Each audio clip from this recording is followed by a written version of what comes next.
Okay, here we are. I see Ebony. I see other people in the room again. Nice to see you all here. And today, just a brief reminder, this is not a lecture, this is a study. Feel free to talk, to ask questions related to our study. Contribute to anything you feel like is very positive. And this work from Chico Xavier and Andre Luiz is a massive source of information on the Spiritism. After Kardec, in my opinion, this is the best source of information. Not only this book, but the whole sequence of books on Nosso Lar is massive. I love that very much. So I will start to read the chapter 2, Clarence.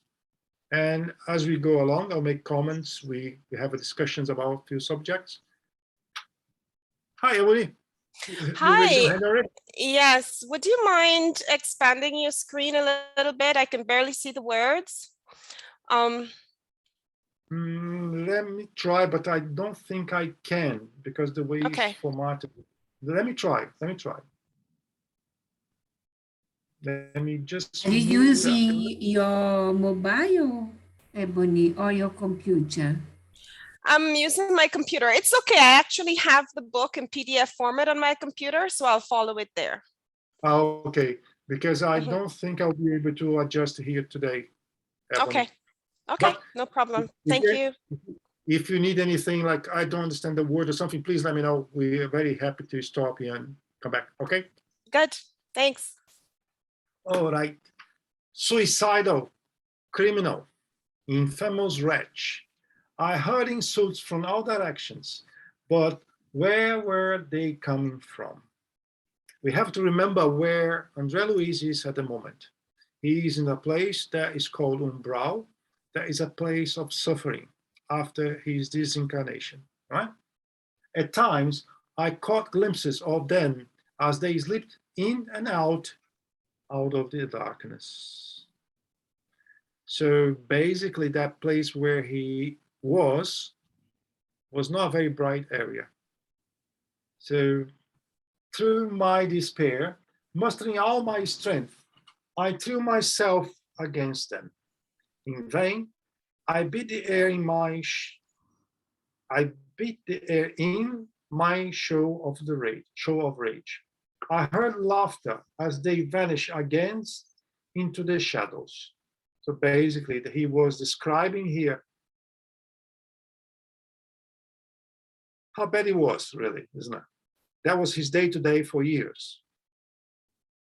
Whom could I turn for help?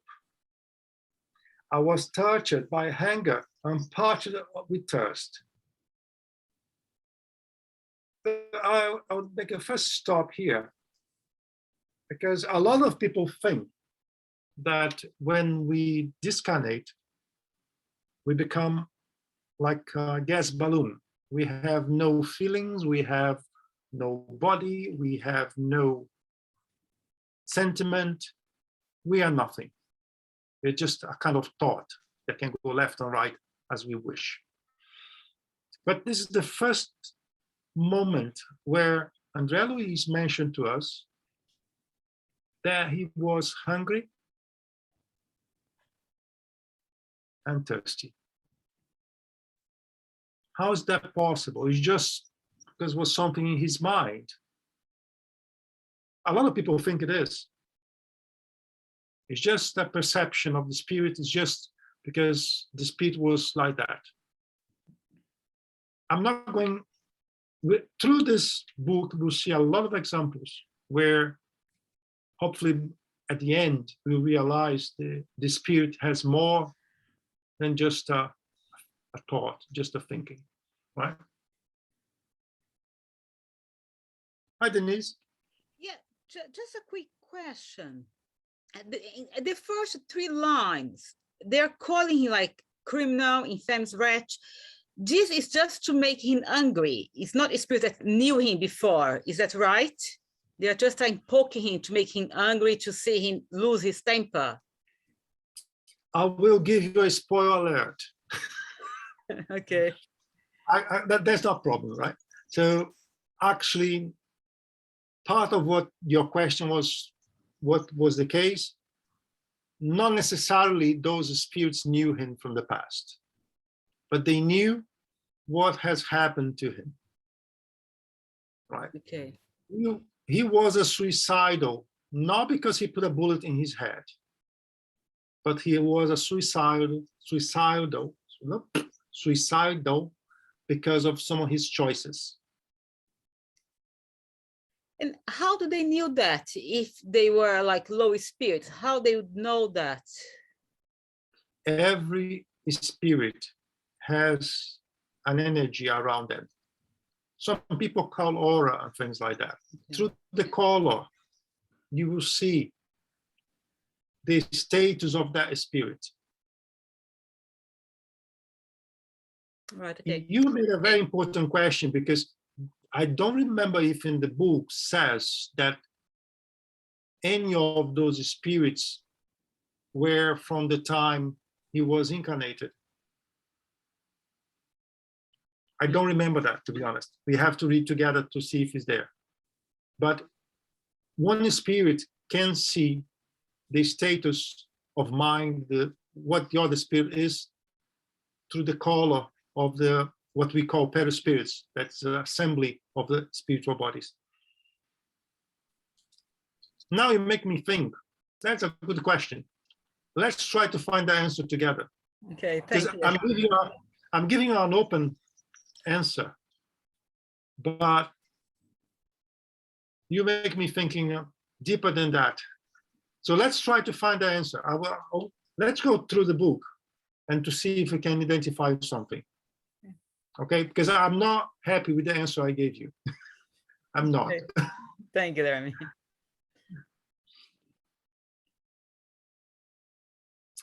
The demands of my physical existence on Earth continued here. My beard kept growing. My beard kept growing. My garments were beginning to show the sign of struggles, of my struggles. Have you ever thought that a spirit would have a beard? No. Hair? They would grow over the time. I have to raise myself every day. Do I have to do that again when I'm discarnated? Oh dear. I thought it would be easier the other side. But it seems that it's not. Because Andre Luiz is mentioned something that we do here every day. And sometimes when we read this book, we pass by without paying attention on little details, like this one, right? Another one is my clothes are showing signs of distress. So that means I wear clothes. So I'm no longer a gas balloon on the spiritual world. Sometimes when we start to show that kind of perception from Andre Luiz books, people get shocked. Because it's very natural that when we die, we want to go to a better place. When we die, we will rest. When we die, I don't need to do anything anymore because I can do everything by my thinking. But when we analyze what we see on mediumship meetings, what we see on Andre Luiz books, and many other books, by the way, not only Andre Luiz, it kind of makes us think that we don't know everything. Something that's very, very, very common. When someone we love die, what we say, oh, bless you, now you will rest. Because that's what we want for us. When we are grown-ups, we have to work every day. we have to work harder and harder as we go along, depending on your profession or depending on situation. And we want to go to the paradise, to heavens, where I don't need to do anything.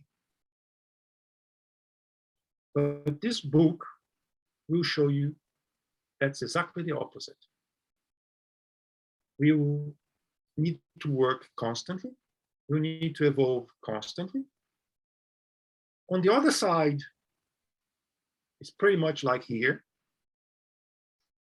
And then when I say things like that, a lot of people in the spirit institutions think like, oh, that's not right. Hold on. We accept that the origin is the spiritual world. We accept that we are a reflex of the spiritual world. We accept that when the spirit incarnate is cell to cell. The spirit is connected to a physical body, cell to cell. So why we cannot accept that everything is exactly the same? But that's not the goal of this study here at the moment. So I'm just trying to give you some food for thought, okay? So here we go. My beard is kept growing. My garments, my clothes are worn out. Yet the most painful part of my trial was not the pitiful abandon in which I found myself, but incessant attacks of the evil forces which surrounded me in the darkness.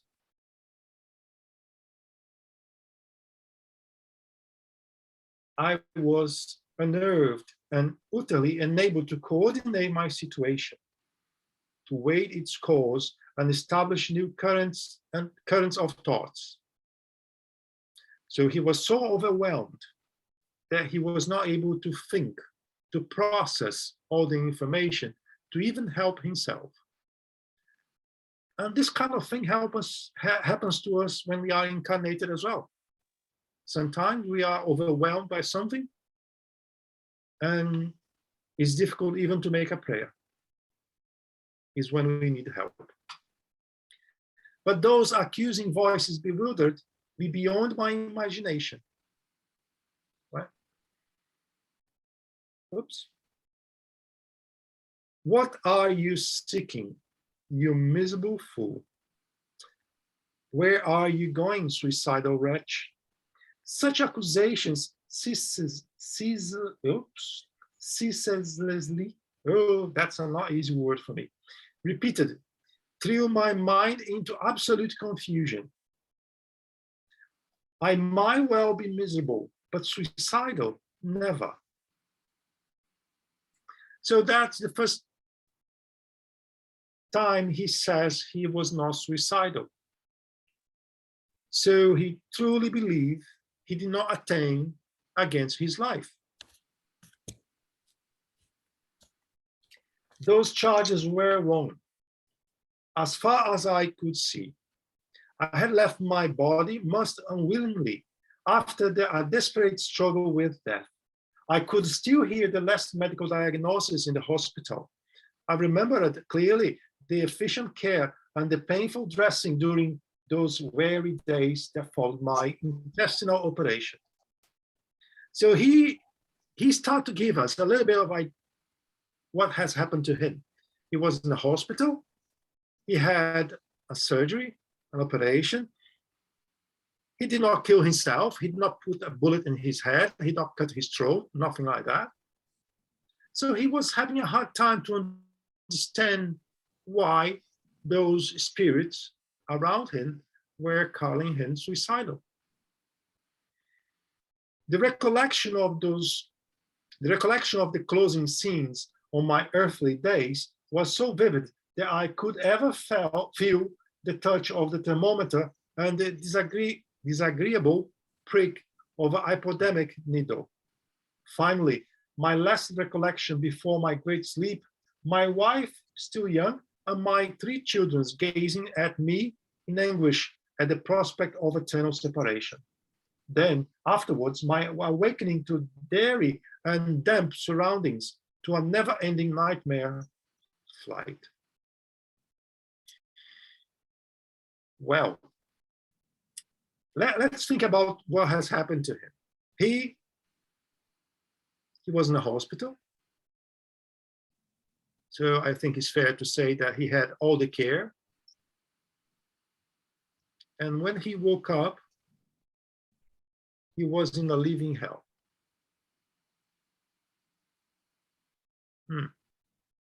Does it mean that those spirits were wrong? Or he was wrong? We'll see that as we go along.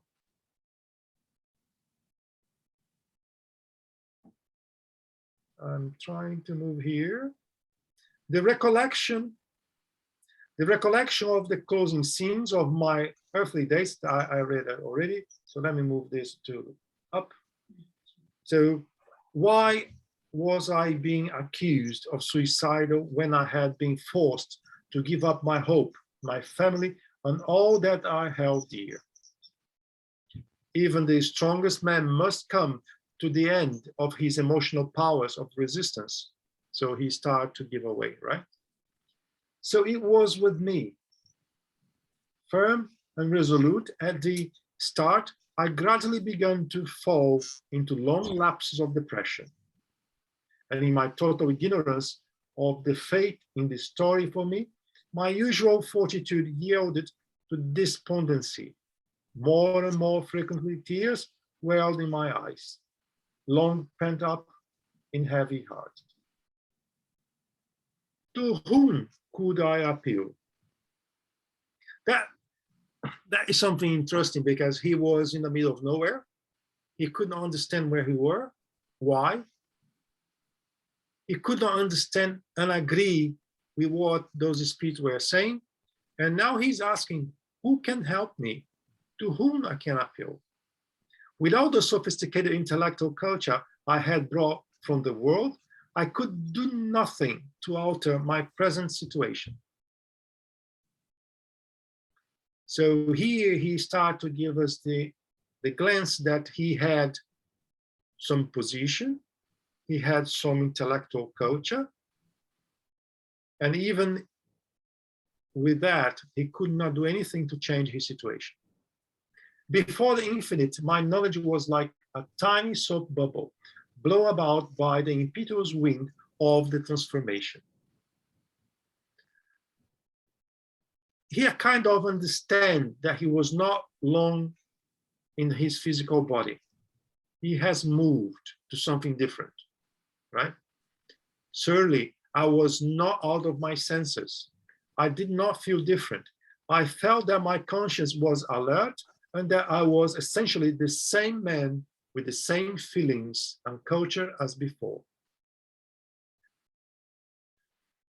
When we passed away, when we die, we are what we are. We are who we are. We do not become saints because we died. We do not change what we think. We don't start to like something that we did not like before. We remain exactly the same as we are. The only thing that has changed is that we lost our physical body. That's all. So if you are good, sorry to interrupt you. So if you're a good, if you're a good spirit, or if you are a bad spirit, so that means if you're a bad spirit, you're gonna continue being in a bad spirit until you reincarnate it, and you're gonna be a bad spirit again, and on and on and on. No. We have a law of progress. Okay. You can always change what you are today as you are incarnated. Likewise, you can always change what you are when you are discarnated. Okay. You are evil or you are a bad person because you want to be. The day you decide to change, you have all the rights to change, here or there. And when you reincarnate, you don't change because you will reincarnate. The reincarnation is part of a process so you can prove that you're changing already. Is your practice. You're going to put in practice what you learn, if I can say like that. Okay? Mm-hmm. There is something that's very important here in this sentence.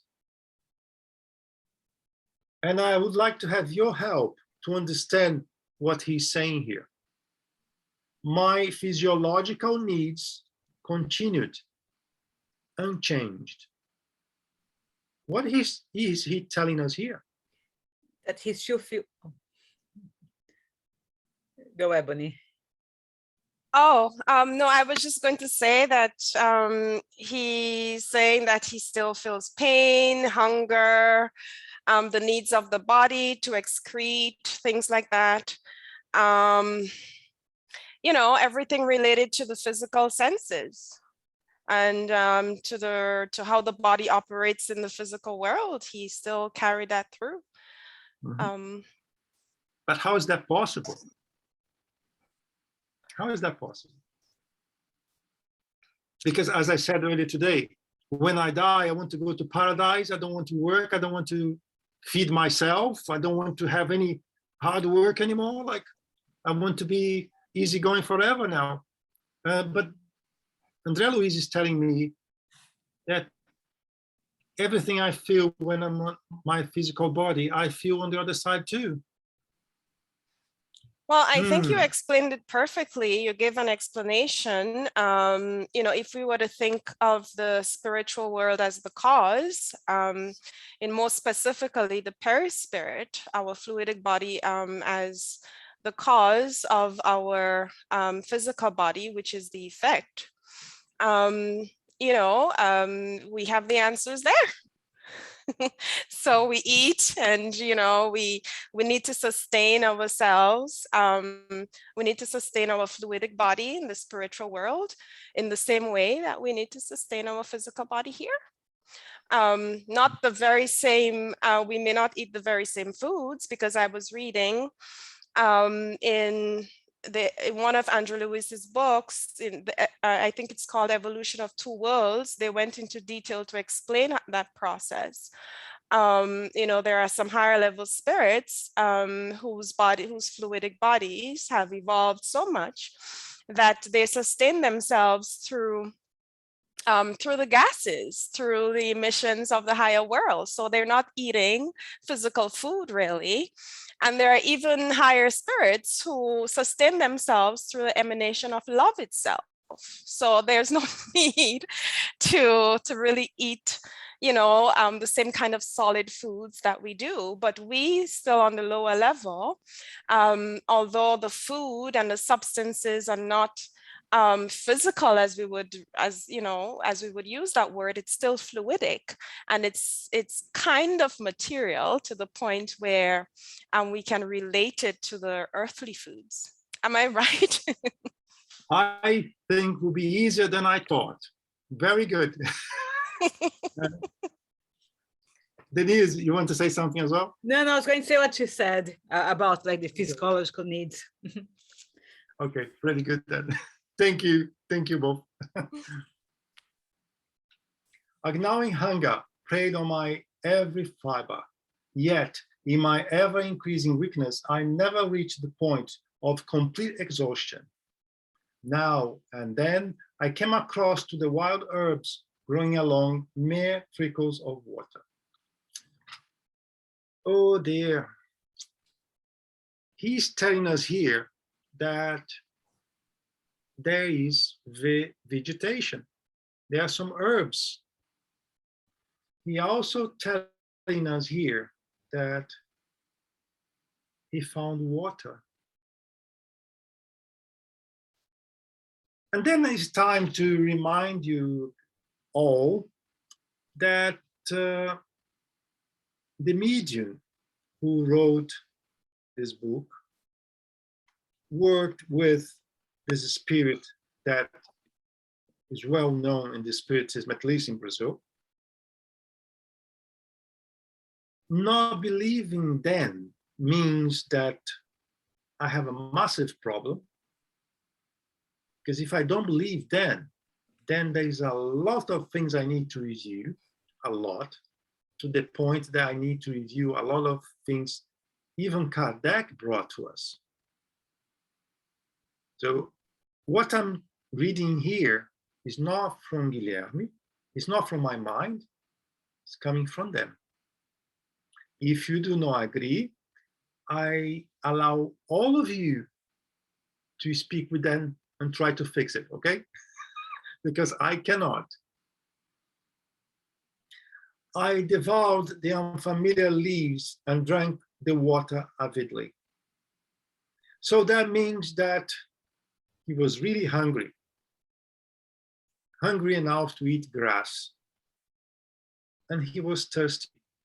His spiritual body need to drink something. Why we have to drink water ourselves, right?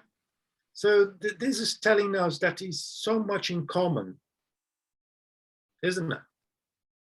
I could stop only a few seconds at a time, for those irresistible forces were ever spurring me on. Oftentimes, I tasted the mud by the roadside, recalling with burning tears the daily bread of olden days. So he was suffering. He was in a pretty bad scenario, but he had the recollection of what he had when he was incarnated. Frequently, I was obliged to hide from an enormous herd of monstrous beings which trampled past me like a bundle of insatisfiable beasts. Those were bloody curdlings signs. When my despair had almost reached its climax, it began to dawn on me that somewhere a creator of life must exist. So then I need to highlight here that after suffering for a period, and we know that he was in this place for several years, took him a tremendous amount of time until he started to remember there was a creator, there was a God. The thought seemed to me to comfort me, and who in the world had hated all religious creeds was now feeling the need for spiritual consolation. So now he's telling us that when he was incarnated, he was not passionate about any religion, about God, about anything. As a physician he was a doctor then, he was a physician who prided himself on his ultra-modern principles of skepticism so much in vogue in my time, I had to admit I was a perfect failure. So he's telling us here that he did not believe in God, he was against everything related to it, but he failed in his own beliefs. When things were bad, after years, he had to consider that something else was there. Gone was all the self-importance which had seemed so real to my eyes. I saw now that I had to change my mental attitude. And honestly, we have to change our mental attitude when we are incarnated to make things better. We have the right and we have the means to do that every day in our lives. Why leave that till the last moment or when it's too late? When at last I came to the end of my strength and lay helpless in the mire, unable to rise, I implored that Creator of all things to take pity on me and come to my aid in my desperate plight. He's not different than us, is he? We only remember about God when we are in pain, when we are about to lose something or we lost something. If everything is okay, we don't remember God. We don't do anything to help anyone. This is the majority of us. When at last I came to the end of my strength Oh, sorry. Read that again. How long did my pleading last? How many hours did I spend praying like a frightened child? It was impossible to say. I only knew that copious tears ran down my cheeks and my whole being seemed to merge into one anguished plea. Had I been utterly abandoned?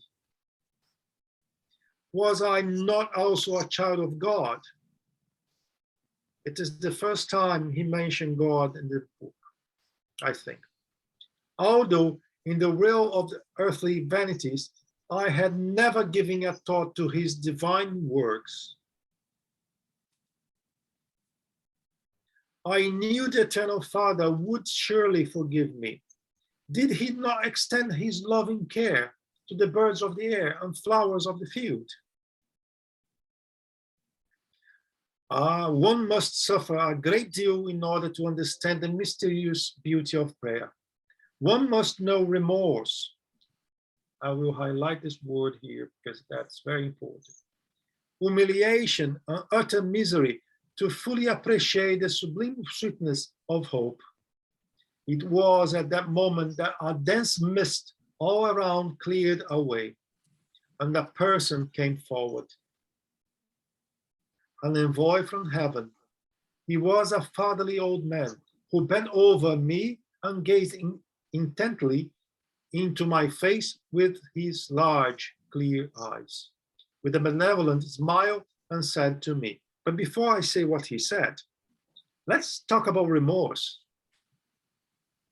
I think it's the most complicated sentiment we may have, because remorse will follow us anywhere we go. Remorse will keep beating us until the moment I truly forgive myself.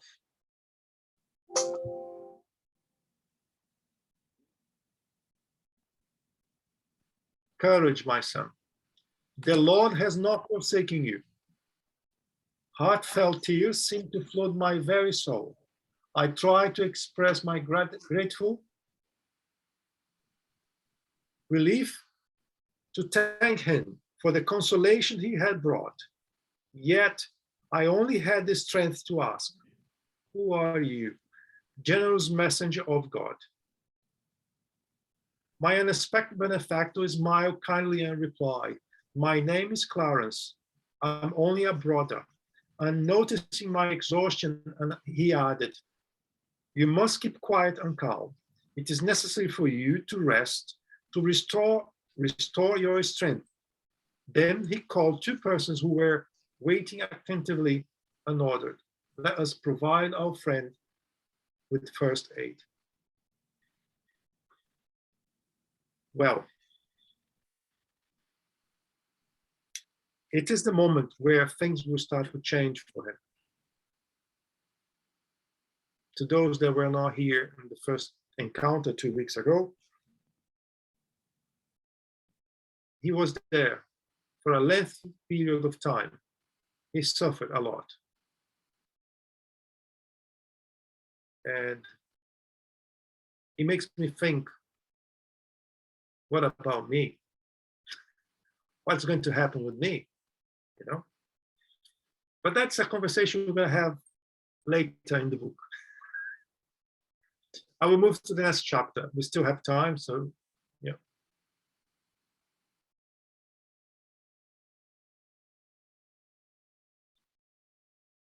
Chapter 3, Collective Prayer. As we advanced, I saw from my stretcher the pleasant surroundings. I'll stop here.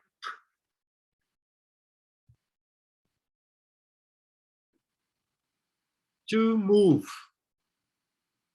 Andre Luiz from the place he was to the place he would receive the first aid, they used a stretcher. So that means his body, his spiritual body, has a weight. His spiritual body needs someone to lift his body because he was not able to walk, to move from A to B.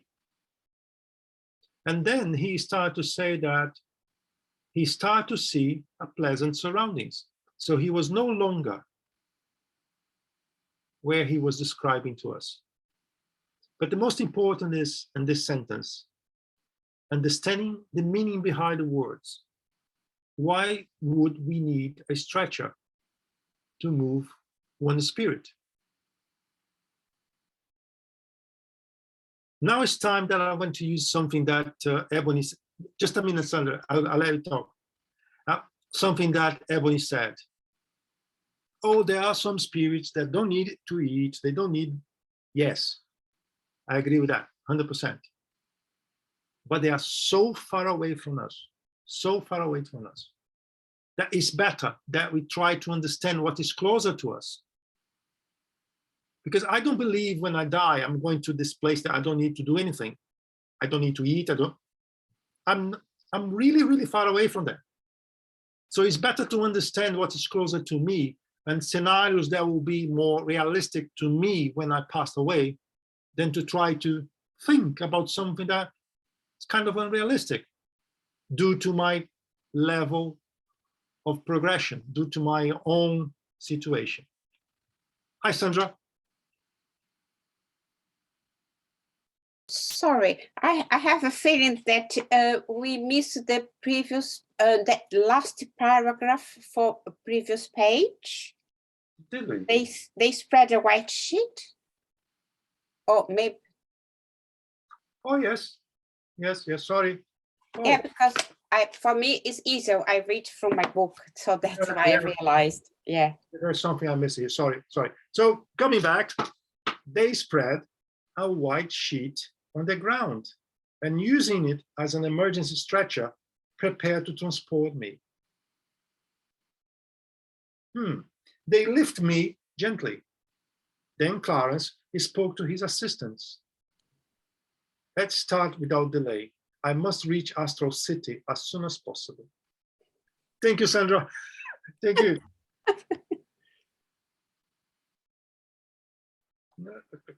It's me here suffering in my computer. But you see, how many times I have to read Andre Luiz to see little things like we are trying to show here. I read this book, I don't know how many times anymore, a lot. Reading by myself or studying with other people like we are doing here. And every time when I read Andre Luiz, I find something new, every time. So let's continue here. Clarence, leaning on the staff, made me some luminous substance. Stopped before a heavy gate built into a great wall, which was covered with a flowery wine. He touched a certain spot on the wall.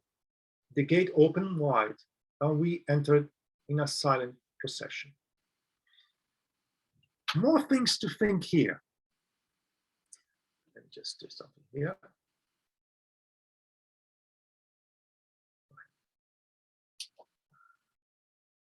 He is describing a fortification on the spiritual world.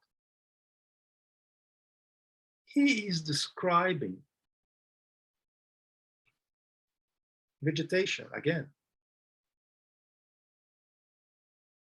He describes a kind of gate to allow them to go through it. But I never thought a spirit would have so much hard work to move from A to B. I never thought a spirit would have to open a gate to go inside somewhere.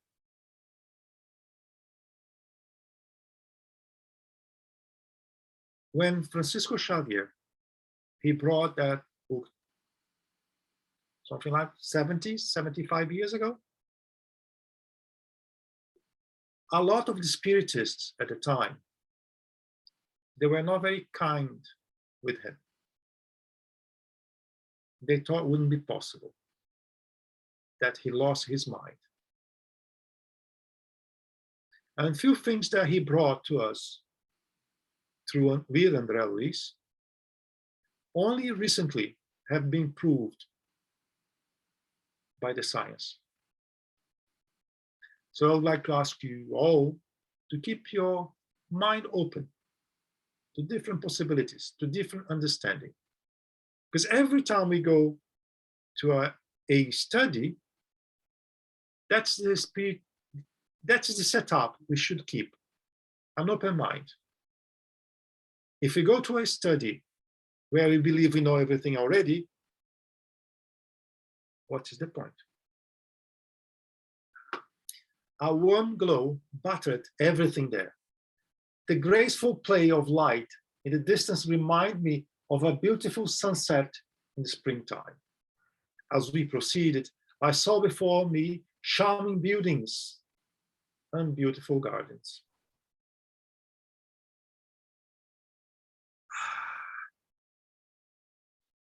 They are telling us they have constructions now.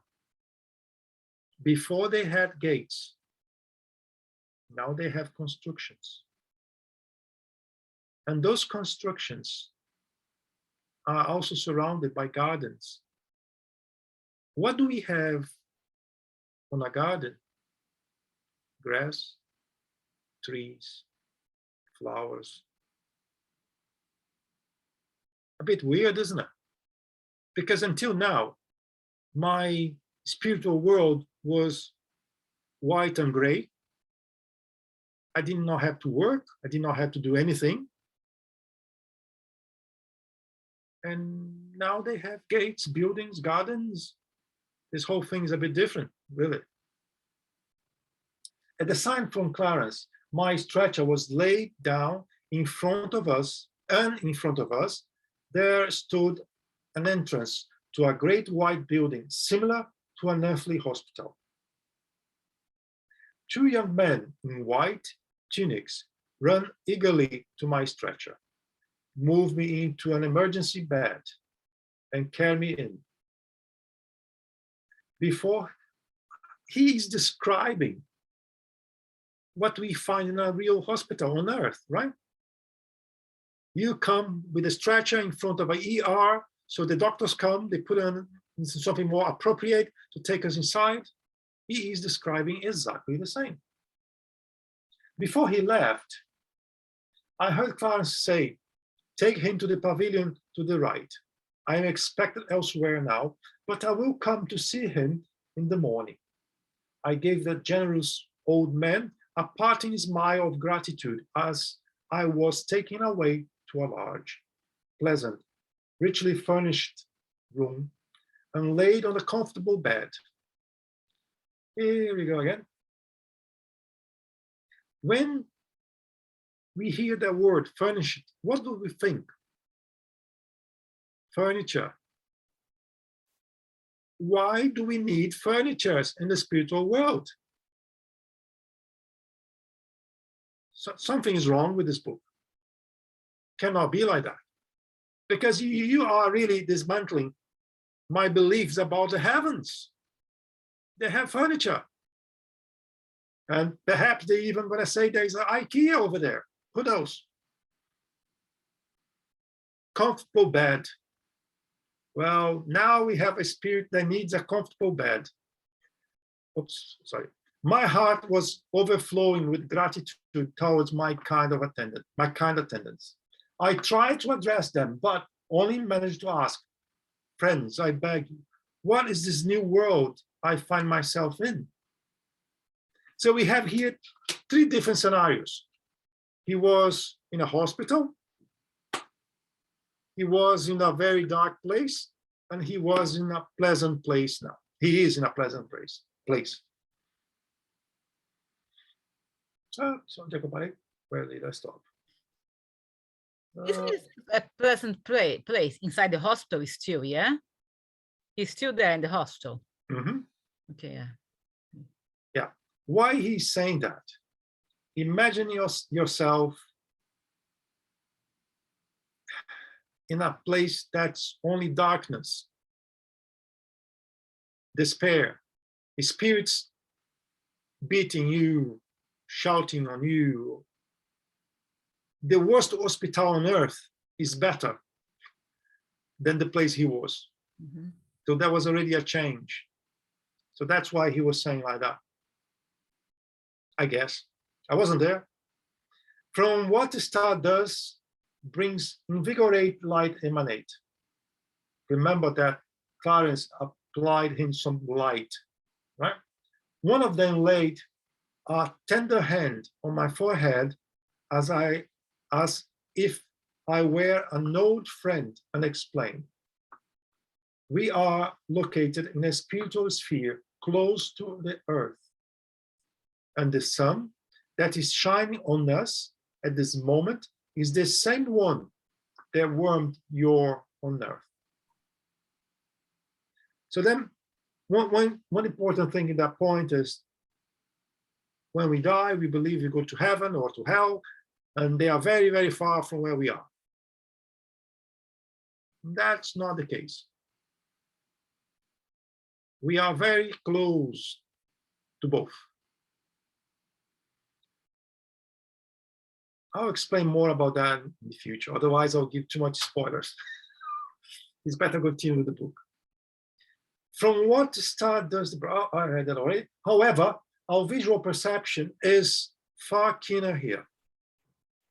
We can see that the star, the Lord lighted to guide to our activities, is far more beautiful than we ever realized while on earth. Our sun is a divine source of life, which has its light source in the creator of all things. I felt a profound sense of veneration and awe as I gazed at the soft light streaming through my window. Let me stop here. By now, we know he's inside a building that's kind of a hospital. And he just described to us that he has a window. Does it make any sense? Not anymore. Not anymore. Now I start to make things more complicated to myself. Because does it mean when I die, I'm going to this particular world that has buildings, windows, food, water? Now I'm getting lost, completely lost. And my beliefs are really pushing me not to agree with anything that's written here. I'm pretty sure that a lot of people think like that. It's not my case, but a lot of people think like that. First time I read this book, I had something like 12 years old, maximum 14 years old when my father gave me this book. And I thought from the first time I read, yeah, that's normal, makes sense, like. But I was born in a Spiritist family, so that's was kind of natural to me. I realized, oh, sorry, there's a hand. Hi, Denise. Yeah, two things. I mean, I understand that Earth is pretty much a copy of what's up there. And the same thing, what I don't understand too much, our sun is a divine source of life. Mm-hmm. Because I mean, our sun gives us life for us in the plants. Yeah, that's the beginning of everything. Do they have plants there as well? And do they have to eat that plant? Because what does he means by the sun is a divine source of life? I love your question. Today we read that there is grass, there is flower, there is tree, and he felt pain. Why the sun is the source of our life on earth? For photosynthetic, yes. Temperature, the plants, yeah. Temperature, light, and we are in the same world. We are in a different dimension, but we are in the same world. So the same physics, in theory, applies in both places. The same needs that we have here, we also have there. And I'm talking about what is close to us.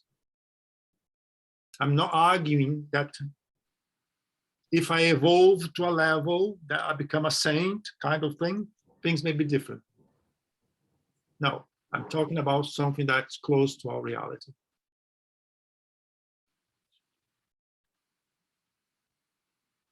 Thank you. For just a little of quickly, no, sorry, I missed.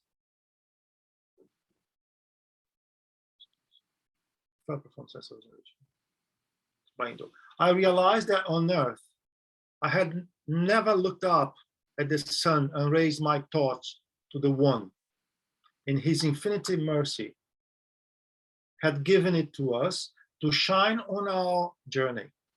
I was like a blind man who, after living so long in darkness, is blessed with the ability to see the splendor of nature. So now he started realizing that there's more than he ever thought. Just then, they brought me some stimulating broth. It's not possible, right? Stimulating broth and a glass of cool water, refreshing water. What do you guys think? I'm hungry. I went to the hospital and someone brought a soup. So that will kill my hunger, and a fresh glass of water.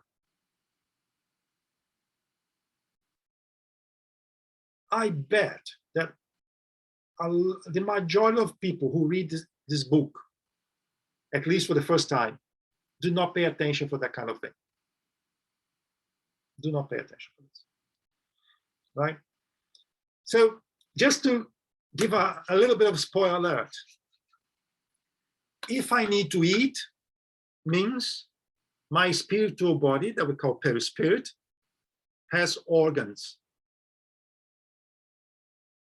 lungs, kidneys, stomach, right? Otherwise, why do I have to eat? Oh, it's just in my mind. A lot of spiritists say that. And when some spiritists I'm more familiar with say that to me, I always tell them, let's make a deal. Hopefully, you'll pass away before me. And when you are on the other side, you come back and tell me if you do have a hole inside you or if you have organs. But so far, none of them returned to the meetings to tell anything. So I don't know. So water is source of life everywhere, even in the spiritual world. By the way, 2 weeks ago, I think, scientists found water in the moon. Something that we saw in Chico Xavier books 60, 70 years ago. Only now science was able to prove there was water. There is water on the moon. And apparently it's quite a lot. The water seemed infused with some divine fluid. For just a little of it quickly produced a reviving effect. The food, I will highlight it here, the food, whether a soothing nourishment or extraordinary medicine, revived me beyond my expectations. New energies pervade my entire being and profound emotions. When we are dehydrated, what happens when we drink water? We start to feel better. Let's do an exercise here. I ask you all not to eat for 24 hours. And then the following day, you get a massive breakfast. How do you feel like? Something was missing, right? You feel tired. Sometimes even your skin feels dry when you don't drink water and you don't eat enough. he's describing exactly the same thing. Let me move. So here is profound emotions, is stirred in the depths of my spirit. Have you ever heard one spirit eating? Because he's telling us here, I ate. So the spirits, they eat, unaware of the existence which was soon to follow. And that was just the beginning. He was surprised with himself. But if from today, if anyone says to you, the spirit do not eat anything, don't drink anything, you can tell them. Andre Luiz and Chico Xavier said something different. I will stop here. I think we had enough things to exercise our thoughts. I would suggest that you don't have to agree with anything I'm saying. You don't have to take that as granted, but I would encourage you all to study, to read, even the next chapter, this one and the next, so we can have a very friendly conversation about what we think, about what we agree, about what we don't agree.